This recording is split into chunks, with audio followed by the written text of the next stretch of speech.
آپ صلی اللہ علیہ وسلم سے پہلے آپ رضی اللہ تعالیٰ عنہ ہجرت کر کے مدینہ چلے گئے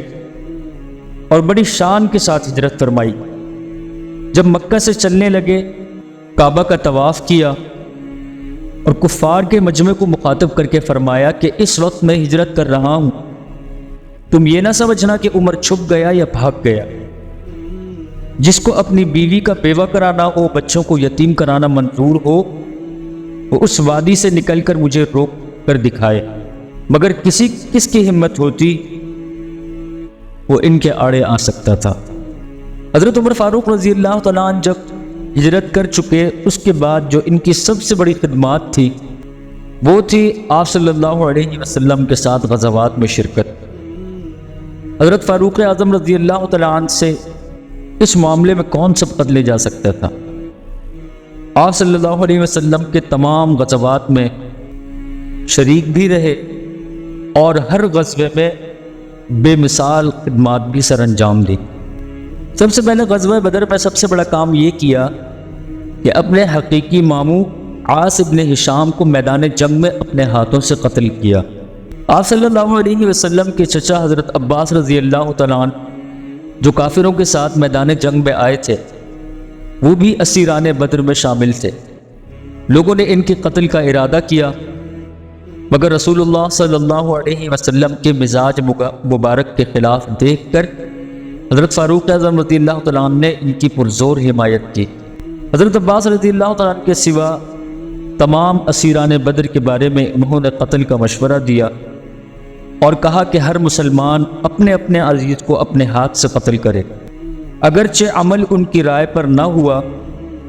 مگر خدا کو ان کا یہ مشورہ اس قدر پسند آیا کہ اس کی تائید میں قرآن کی آیات نازل فرما دی۔ لولا کتاب من اللہ سبق لمسکم فیما اخذتم عذاب عظیم۔ پھر غزوہ احد کے موقع پر ایک انتشار پھیلا، اور وہ انتشار آپ صلی اللہ علیہ وسلم کی شہادت کی خبر پھیلنے سے اور جو اسلامی فوج کے درمیان کافروں کے لشکر داخل ہوئے تھے، اس کی وجہ سے وہ انتشار پھیلا تھا۔ اس موقع پر حضرت فاروق اعظم رضی اللہ تعالیٰ عنہ میدان سے بالکل بھی پیچھے نہیں ہٹے، اور آپ صلی اللہ علیہ وسلم جب کوہ احد پر تشریف لائے تو حضرت عمر فاروق رضی اللہ تعالیٰ عنہ بھی جانثاری کے لیے ساتھ موجود تھے، اور ابو سفیان کی باتوں کا بہترین انداز میں دندان شکن جواب بھی آپ رضی اللہ تعالیٰ عنہ۔ غزوہ خندق میں ایک جانب لشکر کی حفاظت ان کے سپرد تھی، چنانچہ اسی مقام پر بعد میں ایک مسجد یادگار کے طور پر ان کے نام پر بنائی، اور پھر غزوہ بنی مستلق میں لشکر آپ رضی اللہ تعالیٰ عنہ کی ماتحتی میں ہی تھا۔ آپ نے کافروں کے ایک جاسوس کو گرفتار کیا اور دشمن کے تمام خفیہ حالات اس سے معلوم کیے، اور تمام حالات معلوم کرنے کے بعد اس جاسوس کو قتل کر دیا۔ اس معاملے کی وجہ سے کافروں پر بڑا رعب طاری ہوا، اور اس غزوے میں ایک اور خدمت ان کے ذمہ لگائی گئی کہ جب جنگ عروج پر ہو تو اس وقت ایک اعلان ہو کہ جو شخص بھی کلمہ پڑھ لے گا اس کو امان دی جائے۔ یہ خدمت بھی حضرت عمر رضی اللہ تعالیٰ کے حصے میں آئی۔ غزوہ حدیبیہ کے اندر حضرت عمر فاروق رضی اللہ تعالیٰ عنہ پر غیرت ایمانی اور دینی حمیت کا ایک ایسا غلبہ طاری ہو گیا تھا کہ مغلوبانہ صلح پر کسی بھی طریقے سے راضی نہ ہوتے تھے، یعنی مغلوب ہو کر صلح کر لینا، اس بات کو بالکل بھی ماننے کو تیار نہیں تھے۔ پرجوش انداز میں آپ صلی اللہ علیہ وسلم کی خدمت میں حاضر ہوئے اور کہا کہ یا رسول اللہ صلی اللہ علیہ وسلم، کیا آپ اللہ کے سچے نبی نہیں ہیں؟ اور کیا ہم حق پر نہیں اور ہمارا دشمن باطل پر نہیں ہے کیا؟ آپ علیہ الصلوۃ والسلام نے فرمایا یہ سب ٹھیک ہے۔ تو کہنے لگے پھر ہم کیوں کر صلح کریں؟ اپنی اس گفتگو پر آپ رضی اللہ تعالیٰ عنہ بات میں بہت ہی نادم ہوئے اور فرماتے تھے کہ میں نے بہت روزے رکھے، نمازیں پڑھی، عبادتیں کی، خیرات دی، غلام آزاد کیے تاکہ اس گستاخی کا کفارہ ہو جائے۔ یعنی اس وقت انہوں نے پرجوش انداز میں اور کافروں کے ساتھ صلح نہ کرنے پر دربار نبوت صلی اللہ علیہ وسلم میں جا کر جس انداز میں پرجوش انداز میں بات کی تو اس کو یہ گستاخی شمار کیا کرتے تھے کہ مجھ سے اللہ کے نبی صلی اللہ علیہ وسلم کے سامنے گستاخی ہوئی ہے۔ اس بات پر ہی بعد میں پھر بیٹھ کر بہت زیادہ سوچا کرتے تھے کہ میں نے بہت عبادتیں کی، نمازیں پڑھی، روزے رکھے، سب کیا تاکہ میری گستاخی کفارہ ہو جائے، حالانکہ گستاخی نہ تھی، یہ اسلام کے لیے جوش اور جذبہ تھا، اسلام کے لیے مر مٹنا اور اسلام پر کوئی بھی غالب نہ آئے اس چیز کو برداشت نہ کرتے تھے۔ خیر بعد میں پھر یقین ہو گیا حضرت عمر فاروق رضی اللہ تعالیٰ عنہ نے کہ میں نے اچھی بات کہی تھی، یہ کوئی گستاخی نہ تھی۔ پھر غزوہ حدیبیہ سے لوٹنے کے وقت جب سورہ فتح نازل ہوئی، انا فتحنا لک فتحا مبینا، جو حضرات صحابہ کرام کے قلوب کے لیے اس مغلوبانہ صلح کی وجہ سے زخمی ہو گئے تھے، بہترین مرہم بن، سب سے پہلے آپ صلی اللہ علیہ وسلم نے انہی کو پڑھ کر سنائی۔ اس میں بڑی خوشخبری اور بڑی فضیلت انہی کے لیے ہے۔ غزوہ خیبر میں جو میمنہ کا لشکر تھا اس کے جو کمانڈر تھے یہی حضرت عمر فاروق رضی اللہ تعالیٰ عنہ بنے، اور غزوہ خیبر میں ہر رات کو ایک ایک صحابی پہرا دیا کرتے تھے۔ جس شب میں حضرت عمر فاروق رضی اللہ تعالیٰ عنہ کی باری آئی تو انہوں نے ایک یہودی کو گرفتار کیا اور اس کو گرفتار کر کے آپ صلی اللہ علیہ وسلم کی خدمت میں پیش کیا، اور اس سے تمام حالات خیبر سے متعلق جو تھے وہ تمام حالات اس سے دریافت کیے، اور یہی چیز پھر فتح کی خیبر کا بہترین ذریعہ بھی بنی۔ آپ رضی اللہ تعالیٰ عنہ اس انداز کے ساتھ ہر ایک چیز کو، ہر ایک معاملے کو، اب وہ جنگ کا معاملہ ہو، لین دین کا معاملہ ہو، یا پھر قاضی کی حیثیت سے ہو، ہر ایک معاملے میں اللہ پاک نے آپ کی ایسی بہترین رہنمائی فرمائی کہ جن کی تائید میں قرآن کی آیات بھی نازل ہوئی، اور جن کو بعد میں اللہ کے نبی صلی اللہ علیہ وسلم نے بشمول تمام صحابہ کرام سب نے اس چیز کو پسند فرمایا۔ یہ آپ کو اللہ پاک نے ایک بہترین اور اعلیٰ صفت عطا فرمائی تھی۔ غزوہ خیبر میں ایک روز حضرت عمر رضی اللہ تعالیٰ عنہ بھی خیبر کے قلعے کو فتح کرنے کے لیے بھیجے گئے، اگرچہ اس روز قلعہ فتح نہیں ہوا تھا، مگر اس واقعے کی وجہ سے یہودیوں کا زور ٹوٹ چکا تھا۔ غزوہ حنین کے اندر مہاجرین کی جماعت کا ایک جھنڈا آپ رضی اللہ تعالیٰ عنہ کے سپرد ہوا، جس سے اس امر کا اظہار ہوا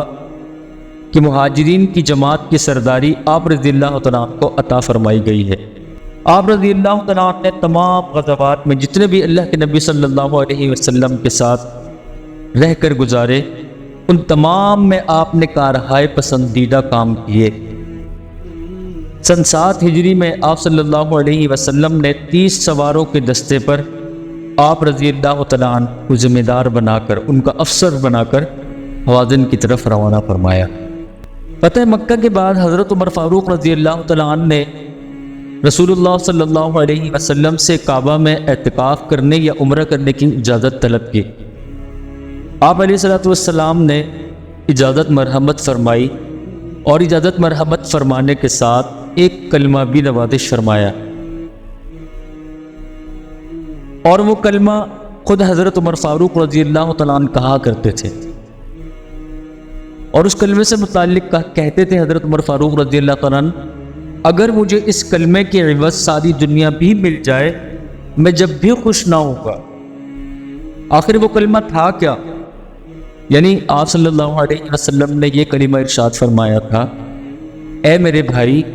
اپنی دعا میں ہم کو بھی شریک رکھنا، ہمیں اپنی دعاؤں میں بھول نہ جانا۔ نفاق اور منافقین سے آپ کو اس قدر نفرت تھی کہ جہاں کہیں بھی اس قسم کی کوئی بات صادر ہوتی تو فوراً مشتعل ہو جاتے، غصے میں آ جاتے،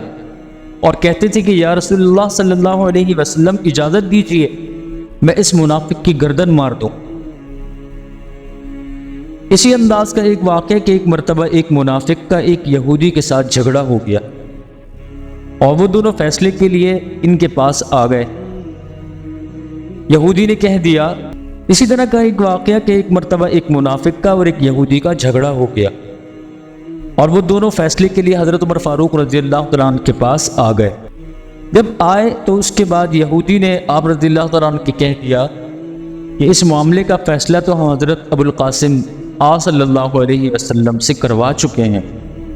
مگر یہ شخص اس فیصلے سے راضی نہیں ہو رہا، تو اس لیے ہم آپ کے پاس آئے ہیں۔ حضرت عمر فاروق رضی اللہ تعالیٰ عنہ نے جب بات سنی پھر فرمایا ٹھہرو، میں ابھی فیصلہ کر دیتا ہوں، اور پھر اندر گئے، اندر سے تلوار اٹھا کر لائے اور اس منافق کی گردن اڑا دی، اور فرمایا کہ جو شخص نبی کریم صلی اللہ علیہ وسلم کے فیصلے پر راضی نہیں ہو سکتا، میں اس کا فیصلہ پھر اس انداز میں کرتا ہوں۔ اور جب رئیس المنافقین عبداللہ بن ابی مرا تو آپ صلی اللہ علیہ وسلم نے عبداللہ بن ابی کے بیٹے کی خاطر، ان کا بیٹا ایک مخلص شخص تھا، تو اس کی نماز جنازہ پڑھنے کا ارادہ فرمایا، تو حضرت عمر رضی اللہ تعالیٰ عنہ نے بہت روکا۔ اس وقت آپ صلی اللہ علیہ وسلم نے ان سے وعدہ کر لیا تھا، تو وعدہ کر لینے کی وجہ سے نماز جنازہ پڑھ دی۔ پھر بعد میں قرآن پاک کی آیت اتری، لا تصلی علی احد منہم مات ابدا ولا تقم علی قبرہ، اے نبی کوئی منافق مر جائے تو آپ اس کی نماز جنازہ نہ پڑھیں اور نہ اس کی قبر پر کھڑے ہوں۔ اسی طرح قرآن پاک کی کئی آیات آپ رضی اللہ تعالیٰ عنہ نے جو مشورہ دیا کی تائید میں نازل ہوئی، جیسا کہ عبداللہ بن ابی یہ مرا اور اس کے بیٹے سے آپ علیہ الصلوۃ والسلام نے وعدہ لیا اور پھر ان کی نماز جنازہ بھی پڑھی، پھر اس موقع پر جو آیت نازل ہوئی۔ اسی طریقے سے کئی اکثر وحی الہی آپ نے جو مشورہ دیا، آپ نے جو رائے دی، اس کی تائید میں نازل ہوئی۔ اسیران بدر سے متعلق، منافقین کی نماز جنازہ سے متعلق، ازواج مطہرات کے پردے سے متعلق، اور مقام ابراہیم کو مسلح بنانے سے متعلق، شراب کے حرام کیے جانے سے متعلق، اس طرح کی بہت سی آیات ان کی تائید میں قرآن مجید نازل ہوا۔ حضرت عمر فاروق رضی اللہ تعالیٰ عنہ کی محبت کا اندازہ آپ صلی اللہ علیہ وسلم کے ساتھ اس بات سے لگا لیجئے کہ حضرت عمر فاروق رضی اللہ تعالیٰ عنہ کے صاحبزادی حضرت حفصہ رضی اللہ تعالیٰ عنہ ام المؤمنین تھیں۔ ایک مرتبہ آپ صلی اللہ علیہ وسلم نے ان کو طلاق رجعی دی۔ طلاق رجعی مطلب دوبارہ رجوع کرنا جس میں ہو، طلاق رجعی کہلاتی ہے۔ تو طلاق رجعی دینے پر حضرت عمر فاروق رضی اللہ تعالیٰ عنہ کو ذرا سا بھی بالکل بھی ناگوار نہیں گزرا۔ بالآخر وحی کے ذریعے سے آپ صلی اللہ علیہ وسلم کو حکم ملا کہ حفصہ رضی اللہ تعالیٰ عنہ سے رجوع فرما لیجیے۔ ایلا کے واقعے میں ذرا بھی طرفداری اپنی بیٹی کی نہ کی۔ ایلا کہتے ہیں کہ کوئی شخص اپنی بیوی کے پاس نہ جانے کی قسم کھا لے، اور اس کی جو آخری مدت ہے شریعت نے اس کی 4 مہینے بتائی ہے۔ آپ صلی اللہ علیہ وسلم کی ازواج مطہرات نے متفق ہو کر اپنے فاقوں اور دنیا کی پریشانیوں کا ذکر کیا، آپ سے نان نفقہ طلب کیا، کہ یہ بات آپ صلی اللہ علیہ وسلم کو ناگوار گزری کہ میرے گھر میں دنیا کا ذکر کیسا، تو اس وجہ سے آپ نے اس پر 1 مہینے کا ایلا کیا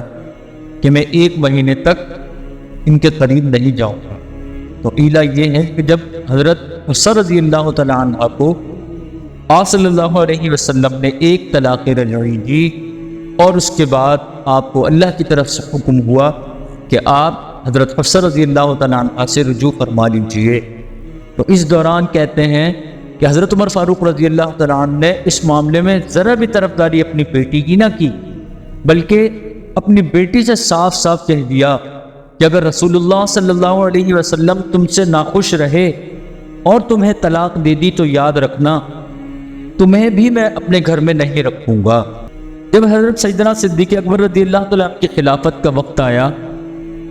تو ان کی خلافت کے دوران حضرت عمر فاروق رضی اللہ تعالیٰ عنہ نے بھرپور انداز میں اطاعت کی اور نہایت ہی ادب اور اہتمام کے ساتھ ان کی خدمت میں رہے اور ان کو بہت خوش رکھا۔ حضرت سیدنا صدیق اکبر رضی اللہ تعالیٰ عنہ نے اپنے آخری وقت میں ان کے لیے ایک خلافت نامہ لکھوایا اور پھر فرمایا کہ میں نے رسول اللہ صلی اللہ علیہ وسلم سے سنا تھا کہ آپ صلی اللہ علیہ وسلم فرماتے تھے کہ عمر سے بہتر کسی شخص پر آفتاب طلوع ہو ہی نہیں سکتا۔ اور پھر فرمایا کہ اللہ تعالیٰ سے کہوں گا کہ اے پروردگار، اس وقت جو تیری مخلوق میں سب سے بہتر تھا اس کو خلیفہ بنا کے آیا ہوں۔ پھر ان کی استقامت کے لیے بہت دعا مانگی اور ان کو بہت ساری نصیحتیں ارشاد فرمائی، اور بعد میں جو ان کی زندگی کا دستور العمل بھی رہی۔ حضرت سیدنا صدیق اکبر رضی اللہ تعالیٰ عنہ خلافت نامہ لکھوانے سے پہلے ایک عام رائے بھی لے نہیں سکتی، مشورہ کر لیا۔ حضرت عبد الرحمن ابن عوف رضی اللہ تعالیٰ عنہ، حضرت عثمان ابن عفان رضی اللہ تعالیٰ عنہ، ان حضرات سے دریافت کرنا حضرت سیدنا صدیق اکبر رضی اللہ تعالیٰ عنہ کا اسی مقصد کے لیے تھا۔ اور پھر جب خلافت نامہ حضرت سیدنا صدیق اکبر رضی اللہ تعالیٰ عنہ نے غلام کو دیا اور کہا کہ جاؤ اور اسے جا کر مجمع میں پڑھ کر سناؤ، اور خود اوپر بالا خانے میں جا کر مجمع سے مخاطب ہو کر فرمایا، اے لوگوں، میں نے اپنے کسی بھی عزیز یا قریبی رشتہ دار کو خلیفہ نہیں بنایا، بلکہ میں نے عمر بن خطاب رضی اللہ تعالیٰ عنہ کو خلیفہ بنایا ہے، تو کیا تم سب اس پر راضی ہو؟ پورے کے پورے مجمع میں یک زبان ہو کر کہا، سمعنا و اطعنا، ہم نے آپ کی بات کو سن لیا اور ہم اس بات پر راضی ہیں اور ہم اطاعت بھی کرتے ہیں۔